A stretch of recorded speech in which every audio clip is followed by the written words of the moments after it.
예수님께서 어떤 곳에서 기도하고 계셨다. 그분께서 기도를 마치시자 제자들 가운데 어떤 사람이 주님, 요한이 자기 제자들에게 가르쳐 준 것처럼 저희에게도 기도하는 것을 가르쳐 주십시오 하고 말하였다. 예수님께서 그들에게 이르셨다. 너희는 기도할 때 이렇게 하여라. 아버지, 아버지의 이름을 거룩히 드러내시며 아버지의 나라가 오게 하소서. 날마다 저희에게 일용할 양식을 주시고 저희에게 잘못한 모든 일을 저희도 용서하오니 저희의 죄를 용서하시고 저희를 유혹에 빠지지 않게 하소서. 예수님께서 다시 그들에게 이르셨다. 너희 가운데 누가 벗이 있는데 한밤중에 그 벗을 찾아가 이렇게 말하였다고 하자. 여보게 빵 3개만 구워주게. 내 벗이 길을 가다가 나에게 들렸는데 내놓을 것이 없네. 그러면 그 사람이 안에서 나를 괴롭히지 말게 벌써 문을 닫아 걸고 아이들과 함께 잠자리에 들었네. 그러니 지금 일어나서 건네줄 수가 없네 하고 대답할 것이다.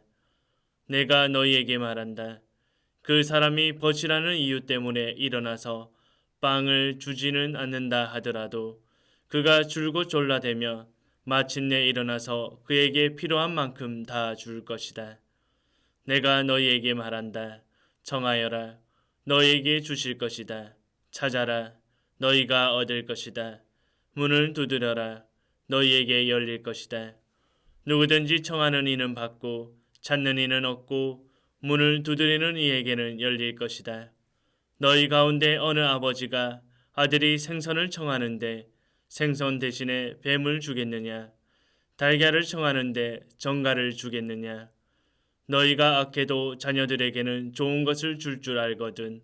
하늘에 계신 아버지께서야 당신께 청하는 이들에게 성령을 얼마나 더 잘 주시겠느냐? 예수님께서 벙어리 마귀를 쫓아내셨는데 마귀가 나가자 말을 못하는 이가 말을 하게 되었다. 그러자 군중이 놀라워하였다. 그러나 그들 가운데 몇 사람은 저자는 마귀 우두머리 베엘제불의 힘을 빌려 마귀들을 쫓아낸다 하고 말하였다. 다른 사람들은 예수님을 시험하느라고 하늘에서 내려오는 표징을 그분께 요구하기도 하였다. 예수님께서는 그들의 생각을 아시고 이렇게 말씀하셨다. 어느 나라든지 서로 갈라서면 망하고 집들도 무너진다. 사탄도 서로 갈라서면 그의 나라가 어떻게 버티어내겠느냐. 그런데도 너희는 내가 베엘제불의 힘을 빌려 마귀들을 쫓아낸다고 말한다. 내가 만일 베엘제불의 힘을 빌려 마귀들을 쫓아낸다면 너희 아들들은 누구의 힘을 빌려 마귀들을 쫓아낸다는 말이냐. 그러니 바로 그들이 너희의 재판관이 될 것이다. 그러나 내가 하느님의 손가락으로 마귀들을 쫓아내는 것이면 하느님의 나라가 이미 너희에게 와 있는 것이다. 힘센 자가 완전히 무장하고 자기 저택을 지키면 그의 재산은 안전하다. 그러나 더 힘센 자가 덤벼들어 그를 이기면 그 자는 그가 의지하던 무장을 빼앗고 저희끼리 전리품을 나눈다. 내 편에 서지 않는 자는 나를 반대하는 자고 나와 함께 모아들이지 않는 자는 흩어버리는 자다. 더러운 영이 사람에게서 나가면 쉴 데를 찾아 물 없는 곳을 돌아다니지만 찾지 못한다. 그때 그는 내가 나온 집으로 돌아가야지 하고 말한다. 그러고는 가서 그 집이 말끔히 치워지고 정돈되어 있는 것을 보게 된다. 그러면 다시 나와 자기보다 더 악한 영 7을 데리고 그 집에 들어가 자리를 잡는다. 그리하여 그 사람의 끝이 처음보다 더 나빠진다. 예수님께서 이 말씀을 하고 계실 때 군중 속에서 어떤 여자가 목소리를 높여 선생님을 배웠던 모태와 선생님께 젖을 먹인 가슴은 행복합니다 하고 예수님께 말하였다. 그러자 예수님께서 이르셨다. 하나님의 말씀을 듣고 지키는 이들이 오히려 행복하다. 군중이 점점 더 모여들자 예수님께서 말씀하기 시작하셨다. 이 세대는 악한 세대다. 이 세대가 표징을 요구하지만 요나 예언자의 표징 밖에는 어떠한 표징도 받지 못할 것이다. 요나가 니네베 사람들에게 표징이 된 것처럼 사람의 아들도 이 세대 사람들에게 그러할 것이다. 심판 때 남방 여왕이 이 세대 사람들과 함께 되살아나 이 세대 사람들을 단죄할 것이다.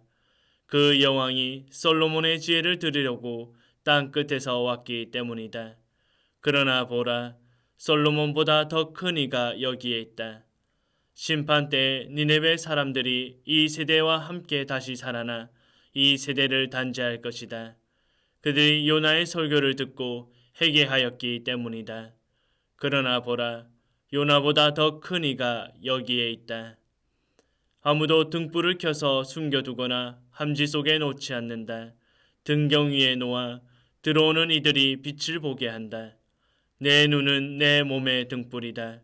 내 눈이 맑을 때에는 온몸도 환하고 성하지 못할 때에는 몸도 어둡다. 그러니 내 안에 있는 빛이 어둠이 아닌지 살펴보아라. 너희 온몸이 환하여 어두운 데가 없으면 등불이 그 밝은 빛으로 너를 비출 때처럼 내 몸이 온통 환할 것이다. 예수님께서 다 말씀하시자 어떤 바리사이가 자기 집에서 식사하자고 그분을 초대하였다. 그리하여 예수님께서 그 집에 들어가시어 자리에 앉으셨다. 그런데 그 바리사이는 예수님께서 식사 전에 먼저 손을 씻지 않으시는 것을 보고 놀랐다. 그러자 주님께서 그에게 이르셨다. 정녕 너희 바리사이들은 장과 접시의 겉은 깨끗이 하지만 너희의 속은 탐욕과 사악으로 가득하다. 어리석은 자들아, 겉을 만드신 분께서 속도 만들지 않으셨느냐? 속에 담긴 것으로 자선을 베풀어라. 그러면 모든 것이 깨끗해질 것이다. 불행하여라 너희 바리사이들아, 너희가 박하와 온양과 모든 채소는 11조를 내면서 의로움과 하느님 사랑은 아랑곳하지 않기 때문이다. 그러한 11조도 소홀히 해서는 안 되지만 바로 이러한 것들을 실천해야 한다. 불행하여라 너희 바리사이들아, 너희가 해당에서는 윗자리를 좋아하고 장터에서는 인사받기를 좋아하기 때문이다. 너희는 불행하여라. 너희가 드러나지 않는 무덤과 같기 때문이다. 사람들이 그 위를 밟고 다니면서도 무덤인 줄을 알지 못한다. 율법교사 가운데 어떤 사람이 예수님께 스승님, 그렇게 말씀하시면 저희까지 모욕하시는 것입니다 하고 말하였다. 그러자 예수님께서 이르셨다. 너희 율법교사들도 불행하여라. 너희가 힘겨운 짐은 사람들에게 지워놓고 너희 자신들은 그 짐에 손가락 하나 대려고 하지 않기 때문이다. 너희는 불행하여라. 바로 너희 조상들이 중인 예언자들의 무덤을 너희가 만들기 때문이다. 이렇게 너희 조상들은 예언자들을 죽이고 너희는 그들의 무덤을 만들고 있으니 조상들이 저지른 소행을 너희가 증언하고 또 동조하는 것이다. 그래서 하느님의 지혜도 내가 예언자들과 사도들을 그들에게 보낼 터인데 그들은 이들 가운데에서 더러는 죽이고 더러는 박해할 것이다 하고 말씀하셨다. 그러니 세상 창조 이래 쏟아진 모든 예언자의 피에 대한 책임을 이 세대가 져야 할 것이다. 아벨의 피부터 제단과 성소 사이에 죽어간 즈카리아의 피에 이르기까지 그렇게 해야 할 것이다. 그렇다. 내가 너희에게 말한다. 이 세대가 그 책임을 져야 할 것이다. 불행하여라. 너희 율법교사들아.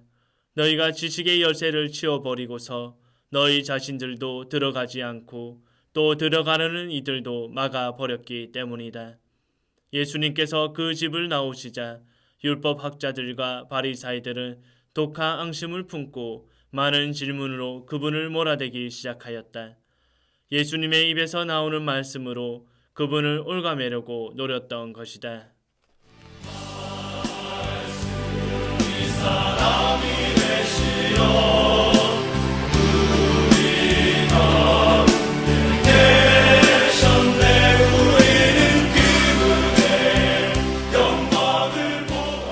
하느님의 말씀을 듣고 지키느니 그러니 내 안에 있는 빛에 너희는 불행하여라. 바로 너희 조상들이 죽은 예언자들의 무덤을 너희가 만들기 때문이다.